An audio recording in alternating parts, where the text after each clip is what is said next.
Knowledge point के मुअज़्ज़ज़ दोस्तों, मैं हूं अता हुसैन। तमाम देखने और सुनने वालों को अस्सलाम वालेकुम।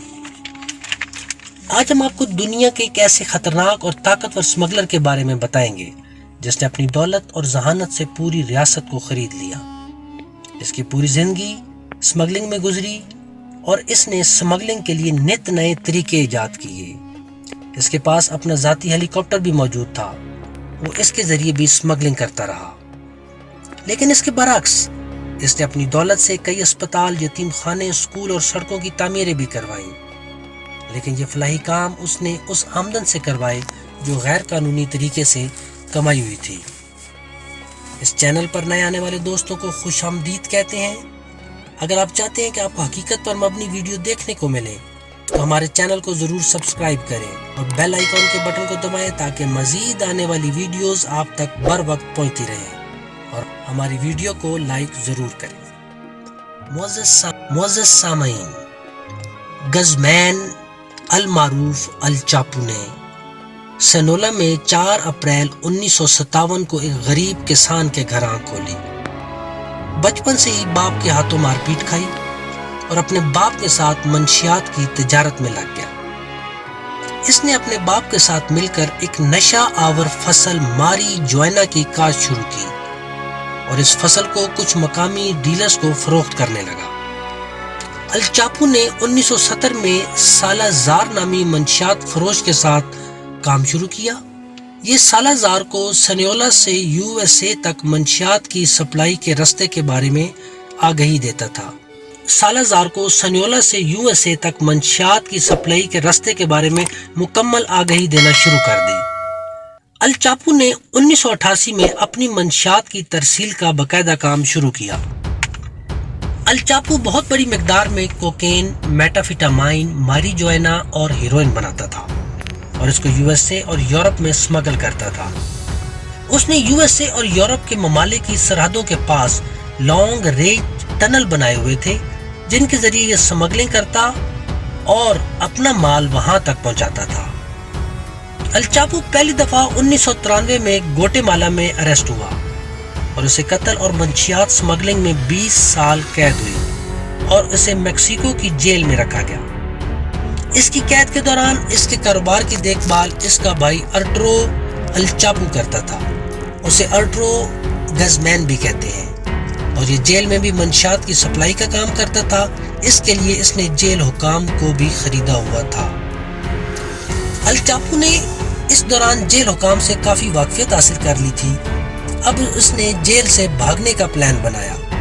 19 जनवरी 2001 को एल चैटू नामी एक जेल गार्ड ने अल चापू के कमरे को लगे इलेक्ट्रॉनिक ऑपरेटेड लॉक को खोला और अल चापू को लॉन्ड्री की तरफ भेज दिया, जहां लॉन्ड्री वर्कर जैवर कैमरस लॉन्ड्री के दरवाजे बंद कर रहा था। इसने अल चापू को अपनी कार की डिग्गी में बंद कर दिया और जेल से बाहर ले आया। जब इसने कार पेट्रोल पंप पर रोकी और अंदर गया तो वापसी पे अल चापू गाड़ी से निकल कर जा चुका था। सरकारी बयान के मुताबिक अल चापू को जेल से भगाने में 78 अमले के लोग शामिल थे। 2001 में रिहाई के बाद अल चापू जोरेस के क्रॉसिंग पॉइंट पर अपना कंट्रोल चाहता था, जो कि जोरेस की एक फैमिली कैरिलो के कंट्रोल में था। इस दौरान इसने इस्माइल ज़म्बिडा के साथ एक मीटिंग की और कैरिलो को मारने का प्रोग्राम बनाया, जो इस क्रॉसिंग पॉइंट का इंचार्ज था।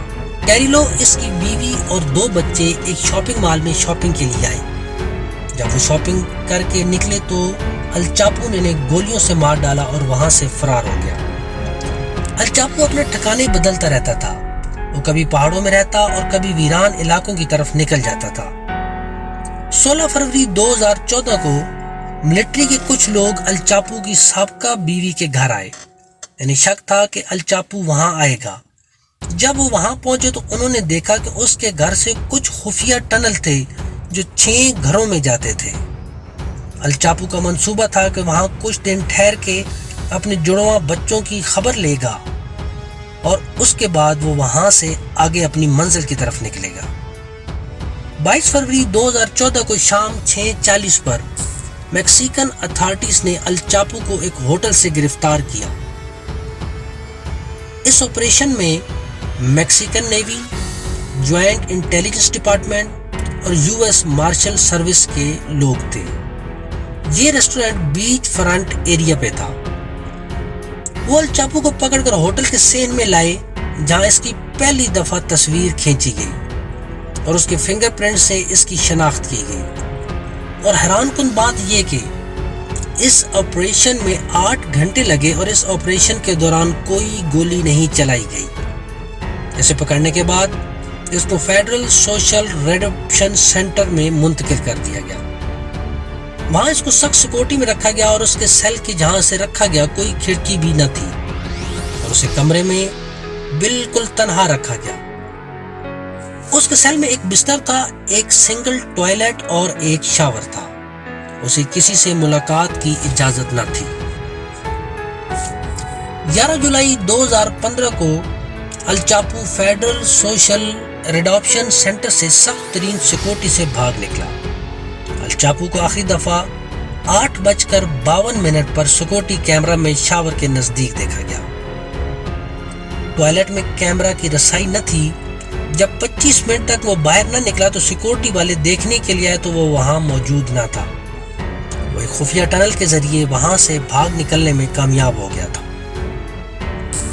1.5 میل لمبی سرنگ جو ایک کنسٹرکشن ایریا میں جا کے نکلتی تھی وہاں سے بھاگ نکلا تھا۔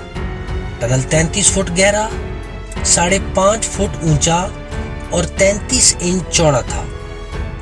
اور حیرانگی کی بات یہ کہ اس tunnel high quality construction material سے بنا ہوا تھا اور اس میں آرٹیفیشل لائٹس اور ایئر ڈکٹس بھی موجود تھیں۔ اسے بھاگنے کی اطلاع کے بعد شہر بھر میں سیکورٹی ہائی الرٹ کر دی گئی۔ تمام ایئرپورٹ سیل کر دیے گئے، جگہ جگہ ناکے لگا دیے گئے، یہاں تک کہ تمام فلائٹس کینسل کر دی گئی۔ معزز سامعین، 8 جنوری 2016 کو ایک اور آپریشن کیا گیا جسے آپریشن بلیک سوان کا نام دیا گیا۔ اس میں US اور میکسیکن آرمی شامل تھی۔ یہ آپریشن الچاپو کو پکڑنے کے لیے کیا گیا تھا اور آخر یہ آپریشن کامیاب رہا اور اسے لاک موچس کے قصبے جان جوز ریوس سے گرفتار کیا گیا۔ جب اسے گرفتار کیا تو اس نے اس آپریشن میں شامل تمام لوگوں کو بھاری رشوت دینے کی حامی بھری، جس میں سونے سے بھری گاڑیاں، ایک گھر اور ملازمتیں دینے کا وعدہ کیا، لیکن انہوں نے ایسا کرنے سے انکار کر دیا اور بالآخر اسے میکسیکو سٹی ایئرپورٹ پر پریس کے سامنے پیش کیا گیا اور اسے اسی جگہ لے گئے جہاں سے یہ 2015 میں فرار ہوا تھا اور ابھی تک وہ اسی جیل میں ہے۔ معزز سامعین، اگر آپ کو ہماری یہ حقیقت پر مبنی ویڈیو پسند آئے تو پلیز ہمارے اس چینل کو ضرور سبسکرائب کریں اور بیل آئیکن کے بٹن کو ضرور دبائیے گا۔ اللہ حافظ۔